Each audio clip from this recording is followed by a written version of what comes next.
एक नगर में एक राजा था जिसके राज में सब कुछ अच्छा चल रहा था, लेकिन उसके जो सिपाही थे बहुत भ्रष्ट थे, जिसकी वजह से वहां की प्रजा बहुत दुखी थी। प्रजा में जात पात के नाम का जहर फैलाया गया था, जिसके चलते प्रजा जात पात में उलझी रहती थी और राजा के सिपाही अपनी कोठी पैसों से भरते रहते थे। एक बार एक गरीब किसान का बेटा उस विवाद में फंस गया। यह एक आम विवाद था जो आसानी से सुलझ सकता था, लेकिन जब यह बात राजा को पता चली तो सत्ता हाथ से जाने के डर से राजा ने वह विवाद बढ़ने दिया। समय ऐसा आया कि उस जात पात के विवाद में उस गरीब बालक की हत्या हो गई। उसके हत्या होने के बाद जो दोषी थे उनको कोई सजा नहीं मिलती। प्रजा को लगा ऐसे में तो एक दिन हम भी ऐसे विवाद में बर्बाद हो जाएंगे, पर जो असल में दोषी था वो तो राजगद्दी में बैठा था।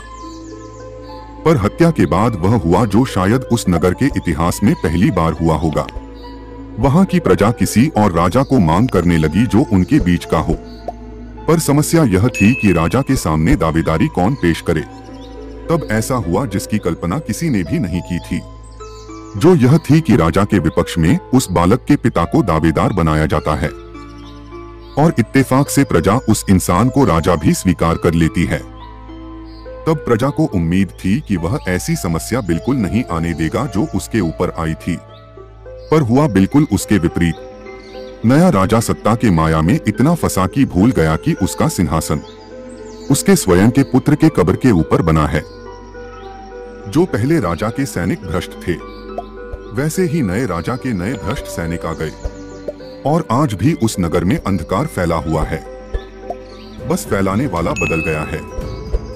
स्वर्ग से भी आवाज आती होगी, भगत सिंह, राजगुरु, सुखदेव के बलिदान से इनकी आंख नहीं खुली तो मेरी मौत से क्या ही बदल जाएगा।